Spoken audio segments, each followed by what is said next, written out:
मीमांसा civil service academy में आपका स्वागत है। ये लेक्चर है मध्य प्रदेश प्री सॉल्ड 1990 से लेकर 2024 तक। 1990 से लेकर 2024 तक जितने भी पॉलिटी क्वेश्चन आए हैं उन क्वेश्चनों को इसमें शामिल किया गया है, इसलिए प्लीज़ पूरा लेक्चर वॉच कीजिए। ये लेक्चर काफ़ी हेल्पफुल होगा आपके मध्य प्रदेश प्री के लिए। पहला क्वेश्चन है, देश के किसी भी न्यायालय में चल रहे वाद को अन्यत्र भेज सकने का अधिकार किसके पास है? तो ध्यान रखना, ये अधिकार है सर्वोच्च न्यायालय के पास। हुआ क्लियर? जो भारतीय संविधान के अनुच्छेद 139 139 ए अनुच्छेद के अनुसार सर्वोच्च न्यायालय को देश के किसी भी न्यायालय में चल रहे वाद को अन्यत्र भेज सकने का अधिकार है, ध्यान रखना। नेक्स्ट क्वेश्चन है, सभा में वयस्क मताधिकार 15 वर्ष के लिए स्थगित करने की बात किसने की थी? तो ये बात की थी ऑप्शन सी, मौलाना आजाद ने। भारतीय संविधान में वयस्क मताधिकार विषय पर बहस के दौरान मौलाना अबुल कलाम आजाद ने वयस्क मताधिकार 15 वर्ष करने के लिए स्थगित करने की वकालत की थी, किंतु जो डॉक्टर राजेंद्र प्रसाद थे और पंडित जवाहरलाल नेहरू थे, उन्होंने जोरदार ढंग से इसे अपनाने के लिए इसका समर्थन किया था। ये याद रखना, ठीक है। कौन थे वो? मौलाना अबुल कलाम आजाद। ये कौन थे? सबसे कम उम्र के राष्ट्रीय कांग्रेस के अध्यक्ष रहे, ये ध्यान रखना। नेक्स्ट क्वेश्चन है, कथन और उसका दिया है कारण, ठीक है। यानी इसका जो कथन है उसका कारण सही होना चाहिए बोल रहा, ठीक है। तो जो पहला कथन है वो बोलता है कि भारतीय संविधान मूलतः संघात्मक स्वरूप है, वह क्लियर। और दूसरा जो कारण है, रीजन है, वो बोलता है कि अनुच्छेद 352 में राज्यों के संवैधानिक तंत्र की विफलता की दशा में प्रावधान है। तो ध्यान रखना, भारतीय संविधान है उसका जो अनुच्छेद 1 है वो ये कहता है कि भारत राज्यों का संघ है। इस प्रकार भारतीय संविधान संघात्मक संविधान है, तो ऑप्शन ए सही हो जाता है। हुआ क्लियर? लेकिन अनुच्छेद 356 के तहत राज्यों में संवैधानिक तंत्र की विफलता के संबंध में आपात उपबंधों का प्रावधान किया गया है। हुआ क्लियर? अगर राज्यों में आपात की स्थिति आती है तो आर्टिकल 356 के तहत वहां पर आपात उपबंध का प्रावधान किया गया है। तथा अनुच्छेद 352 में युद्ध, बाह्य आक्रमण, सशस्त्र विद्रोह के कारण आपात का उपबंध है। और यहाँ पे क्या दिया गया है? 352 राज्यों की विफलता। तो जो आर है ये गलत होगा और ए सही होगा। तो इसका जो ऑप्शन सी है, कथन ए सही है लेकिन आर गलत है, ऑप्शन सी सही होगा। हुआ क्लियर? सिंपल सा क्वेश्चन था, घुमा के दिया था बस, ठीक है। तो क्वेश्चनों को ध्यान से पढ़ना सीखना, वहां पर गलती ना हो क्वेश्चन पढ़ने में, तो आपका आंसर ऑटोमेटिकली गलत नहीं होगा।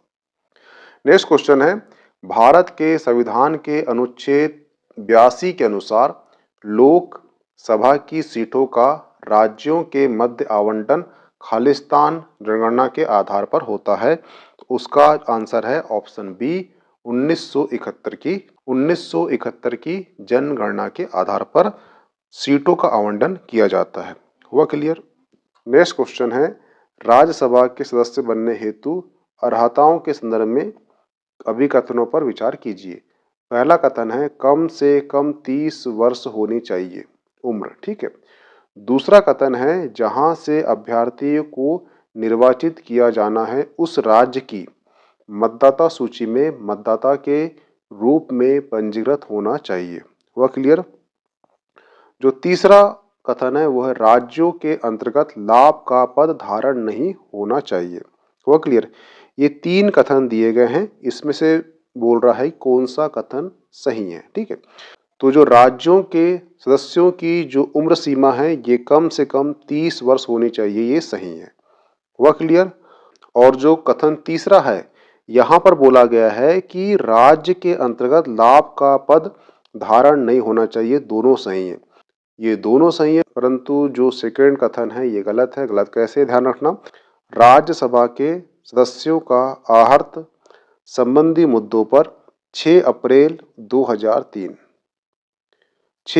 2003 के जन प्रतिनिधि कानून 1951 में एक संशोधन किया गया कि प्रत्याशी को भारत का नागरिक होना चाहिए। प्रत्याशी को भारत का नागरिक होना चाहिए। देश के किसी भी जगह रहने वाला व्यक्ति कहीं से भी राज्यसभा के लिए प्रत्याशित हो सकता है। तो ये जो सेकेंड ऑप्शन है ये गलत हो जाएगा, ये सही होगा, ये सही होगा। इसका आंसर क्या होगा? ऑप्शन बी 1 और 2 करेक्ट है और 2 गलत है। हुआ क्लियर? नेक्स्ट क्वेश्चन है, भारत के संविधान में निर्धारित किए गए के अनुसार लोकसभा में सदस्यों की संख्या अधिकतम हो सकती है।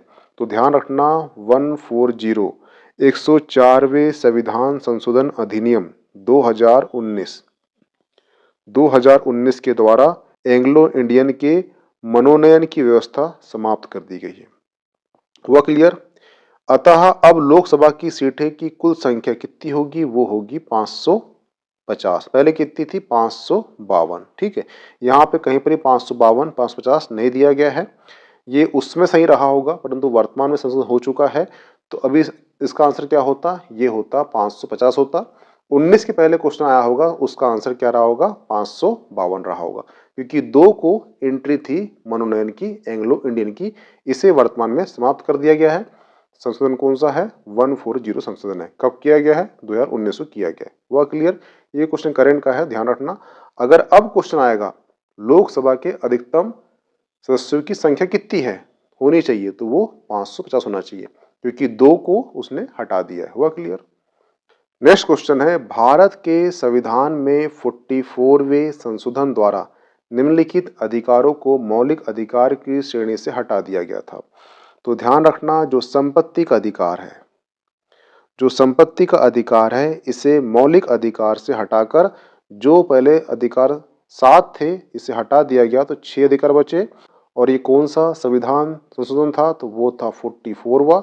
कब किया गया था? तो वो किया गया था 1978 में किया गया था। और इसके अंतर्गत एक नया अनुच्छेद 300 कहा अतः स्थापित करके समाविष्ट कर दिया गया। हुआ क्लियर? तो इसका आंसर क्या होगा? ऑप्शन सी, संपत्ति का अधिकार। हुआ क्लियर? नेक्स्ट क्वेश्चन है, निम्नलिखित में से कौन भारत के राष्ट्रपति की इच्छा तक के पद पर बने रहता है? तो उसका आंसर है ऑप्शन ए, राज्यपाल। राज्यपाल की नियुक्ति जो होती है वो होती है अनुच्छेद 155 के अकॉर्डिंग। भारत के राष्ट्रपति द्वारा 5 वर्षों की अवधि के लिए की जाती है। भारतीय संविधान के अनुच्छेद 156(1) के तहत राज्यपाल राष्ट्रपति के प्रसाद पर्यंत पद पर धारण करता है। वह क्लियर? और अनुच्छेद 156(2) के तहत वह राष्ट्रपति को संबोधित अपने हस्ताक्षर सहित लेख द्वारा अपना पद त्यागता है। वह क्लियर? जो राज्यपाल होता है वो एक प्रकार से राज्यों में केंद्र सरकार के प्रतिनिधि के रूप में भूमिका अदा करता है। वह क्लियर? इसका आंसर क्या होगा? ऑप्शन ए, राज्यपाल। नेक्स्ट क्वेश्चन है, पंचवर्षीय योजना अनुमोदन करने हेतु भारत के अंतिम प्राधिकारी कौन है? तो ध्यान रखना, जो अंतिम प्राधिकारी है इनमें से कोई नहीं है। हुआ क्लियर? जो पंचवर्षीय योजना का निर्माण योजना आयोग करता है, परंतु इसे अंतिम रूप अनुमोदित करता है राष्ट्रीय विकास परिषद, जिसे एनडीसी कहा जाता है। ये ध्यान रखना कि राष्ट्रीय विकास परिषद की स्थापना ना तो संविधान द्वारा की गई है और ना ही संसद द्वारा पारित करके किसी विधि द्वारा की गई है। यह सिद्धांत जो है योजना आयोग की सलाहकारी संस्था मात्र है। हुआ क्लियर? परंतु वास्तव में यह नीति निर्धारण की संस्था बन गई है, इसलिए इसे सुपर कैबिनेट भी कहा जाता है। ध्यान रखना, वर्तमान में योजना आयोग को खत्म करके 1 जनवरी 2015 को नीति आयोग का गठन कर दिया गया है। हुआ क्लियर? इसका आंसर क्या होगा? ऑप्शन डी, इनमें से कोई नहीं। नेक्स्ट क्वेश्चन है, निम्नलिखित में से कौन सा क्षेत्र भारत के सकल घरेलू उत्पाद ग्रॉस डोमेस्टिक प्रोडक्ट को सर्वाधिक योगदान देता है? तो उसका आंसर है ऑप्शन सी, तृतीयक क्षेत्र। हुआ क्लियर? नेक्स्ट क्वेश्चन है, लोकसभा का अध्यक्ष अपना त्याग पत्र किसे सौंपता है? तो लोकसभा का जो अध्यक्ष है अपना त्याग पत्र सौंपता है लोकसभा के उपाध्यक्ष को। हुआ क्लियर? नेक्स्ट क्वेश्चन है, निम्नलिखित में से कौन सा शब्द भारत के संविधान की उद्देशिका में नहीं है बोल रहा है? ठीक है, तो उसका आंसर है लोक कल्याण। समाजवाद भी है, पंथ निरपेक्ष भी है, प्रभुता संपन्न भी है, ठीक है, परंतु लोक कल्याण ये जो इसकी उद्देशिका है, प्रस्तावना की उद्देशिका में इसमें उल्लेखित नहीं है।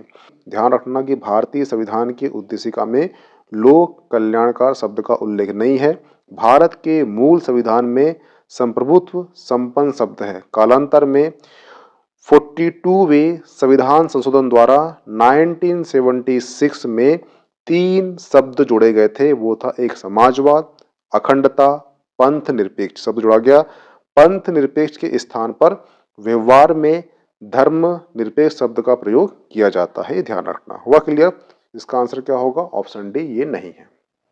नेक्स्ट क्वेश्चन है, संसदीय शासन में वास्तविक कार्यपालिका शक्ति किसके पास होती है? तो ध्यान रखना, भारतीय संविधान के अनुच्छेद 74 के अनुसार राष्ट्रपति को सहायता और सलाह देने के लिए एक मंत्री परिषद होती है, जिसका प्रधान जो है प्रधानमंत्री होता है, और राष्ट्रपति अपने कृत्यों का प्रयोग करने में मंत्रिमंडल के सलाह के अनुसार कार्य करता है। केंद्रीय मंत्री परिषद के प्रमुख के रूप में प्रधानमंत्री मंत्रियों की नियुक्ति, पदमुक्ति और उनके विभागों के हेर फेर कर सकता है। और ये ध्यान रखना, प्रधानमंत्री मंत्री परिषद की बैठक की अध्यक्षता करता है और राष्ट्रपति को संसद सत्र आहूत करने, सत्र वसान करने संबंधी परामर्श देता है। वह राष्ट्र की विदेश नीति का निर्धारण और केंद्र सरकार का प्रमुख प्रवक्ता होता है। इस प्रकार प्रधानमंत्री संसदीय शासन प्रणाली के वास्तविक कार्यपालक होता है। तो इसका आंसर क्या होगा? ऑप्शन बी, प्रधानमंत्री। हुआ क्लियर? नेक्स्ट क्वेश्चन है, संविधान की अनुसूची 6 इनमें से किस राज्य में लागू नहीं होती? तो उसका आंसर है मणिपुर। ध्यान रखना, संविधान के 6ठी अनुसूची असम, मेघालय, त्रिपुरा और मिजोरम राज्यों में जनजातीय क्षेत्र के प्रशासन के बारे में उपबंधित करता है। वहीं पर जो मणिपुर राज्य है, ये 6वीं अनुसूची के प्रावधानों के अंतर्गत नहीं आता।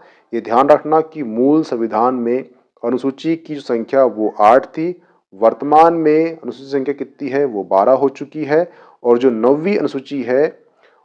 9वीं अनुसूची है इसे पहले संविधान संशोधन 1951 द्वारा मूल अधिकारों के उल्लंघन के आधार पर न्यायिक समीक्षा से इससे सम्मिलित कानूनों से इसे बचाने के लिए जोड़ा गया था।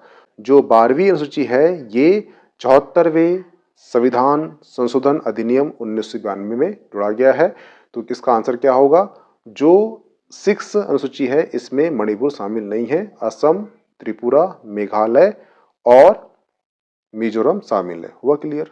नेक्स्ट क्वेश्चन है, राज्य लोक सेवा आयोग के सदस्यों की नियुक्ति किसके द्वारा की जाती है? तो वो की जाती है राज्यपाल द्वारा की जाती है।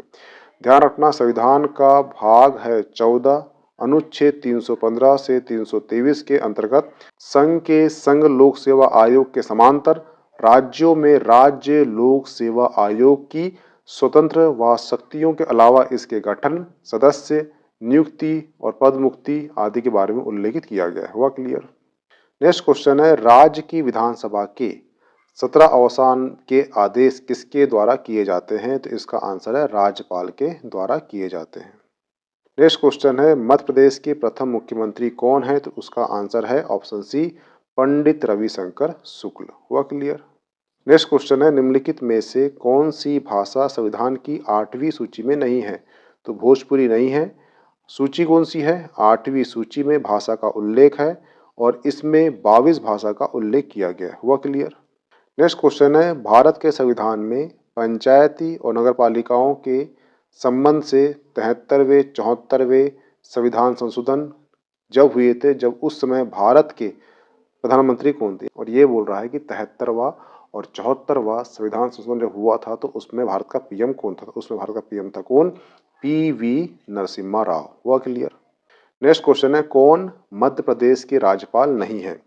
तो ध्यान रखना, जो मध्य प्रदेश के राज्यपाल केसी रेड्डी भी रहे हैं, ठीक है, सरला ग्रेवाल भी रही हैं, और ऑप्शन सी एचवी पाटस्कर भी रहे हैं, परंतु श्री गोविंद नारायण सिंह ये राज्यपाल नहीं रहे हैं, एक्चुअली ये सीएम रहे हैं, ध्यान रखना। ठीक है, नेक्स्ट क्वेश्चन है, मध्य प्रदेश दिवस कब मनाया जाता है? तो ध्यान रखना, जो मध्य प्रदेश की स्थापना है वो 1 नवंबर 1956 में हुई थी और 1 नवंबर को ही मध्य प्रदेश में मध्य प्रदेश दिवस के रूप में मनाया जाता है। इसका आंसर क्या होगा? ऑप्शन सी, 1 नवंबर।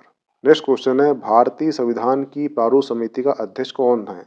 तो ध्यान रखना, भारतीय संविधान के प्रवर समिति का अध्यक्ष कौन रहा है, तो वो रहे भीमराव अंबेडकर, जो भारतीय संविधान में 29 अगस्त 1947 को एक 7 सदस्यीय प्रारूप समिति की नियुक्ति की गई थी। तो ये डेली पूछता है, ध्यान रखना, ठीक है। नेक्स्ट क्वेश्चन है, मध्य प्रदेश के उच्च न्यायालय का मुख्यालय कहाँ पर है, तो ये है जबलपुर में। इसके दो खंडपीठ है, वो है ग्वालियर और इंदौर। नेक्स्ट क्वेश्चन है, मध्य प्रदेश में जिला सरकार के अधिकार किसको दिए गए हैं, तो वो दिए गए हैं जिला योजना समिति को। नेक्स्ट क्वेश्चन है, मंत्रिपरिषद का सदस्य बिना राज्य विधानसभा का सदस्य बने कितने समय तक पद पर रह सकता है, तो उसका आंसर है ऑप्शन बी, 6 महीने तक। तो यहाँ पर आपका पॉलिटी जो क्वेश्चन है 1990 से 2024 के बीच जो क्वेश्चन आए हैं, उसका जो पार्ट 3 है वो समाप्त होता है। मिलते हैं नेक्स्ट पार्ट में। Okay thanks. इसकी PDF आपको मीमांसा एकेडमी में मिल जाएगी, प्लीज ज्वाइन कर लीजिए। Okay thanks.